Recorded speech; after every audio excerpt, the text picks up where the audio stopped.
Hello বন্ধুগণ, তো তোমরা কেমন আছো? আমরা পৌঁছে গিয়েছিলাম ঘাটালের সব থেকে জনপ্রিয় মেলা শিশু মেলাতে। শিশু মেলাতে ঢুকেই দেখতে পাচ্ছ এখানে মানুষজনের ভিড় কিন্তু প্রচণ্ড।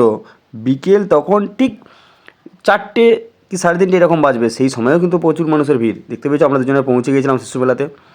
গোটা মেলাটা আমরা আস্তে আস্তে ঘুরেছিলাম, আর ভিডিওটা একটু ফাস্ট, কারণ ভিডিওটা অনেক বড় হয়ে গিয়েছিলো। পুরো মেলাটার ভিডিওটা অনেক বড় হয়ে গিয়েছিলো, তার জন্য ভিডিওটা একটু ফাস্ট আমরা দেখিয়েছি তোমাদেরকে।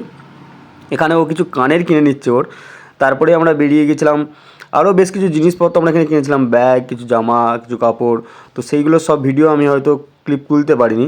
তো মানুষের ভিড় এতটাই ছিল, বিকেলেতেই এত ভিড়, তার মানে রাত্রেতে কী পরিস্থিতি তোমরা হয়তো আন্দাজ করতে পারছো।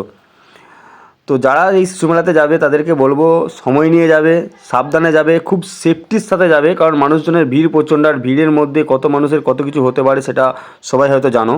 তো মেলাটা প্রচুর বড়, তোমরা সময় নিয়ে যাবে, পুরো মেলাটা ঘুরবে। এখানে অনেক রকমের জিনিসপত্র তোমরা পাবে। ওই নাগরদোল্লা থেকে শুরু করে আরও অনেক মজা করার মতো জিনিস আছে, যেগুলো তোমরা মজা করতে পারবে। এছাড়াও সংসারের যাবতীয় জিনিসপত্র, মেয়েদের কেনাকাটার জিনিসপত্র, খাবারের দোকান, ফুচকা, আলু কাবলি, যাবতীয় সব কিছু তুমি এখানে পাবে। অবশেষে আমরা ঘাটাল শিশু মেলাকে টাটা করে বাড়ি চলে আসলাম। দেখা হচ্ছে আবার কোনো নতুন ভিডিও। ততক্ষণের জন্য ভালো থেকো সবাই।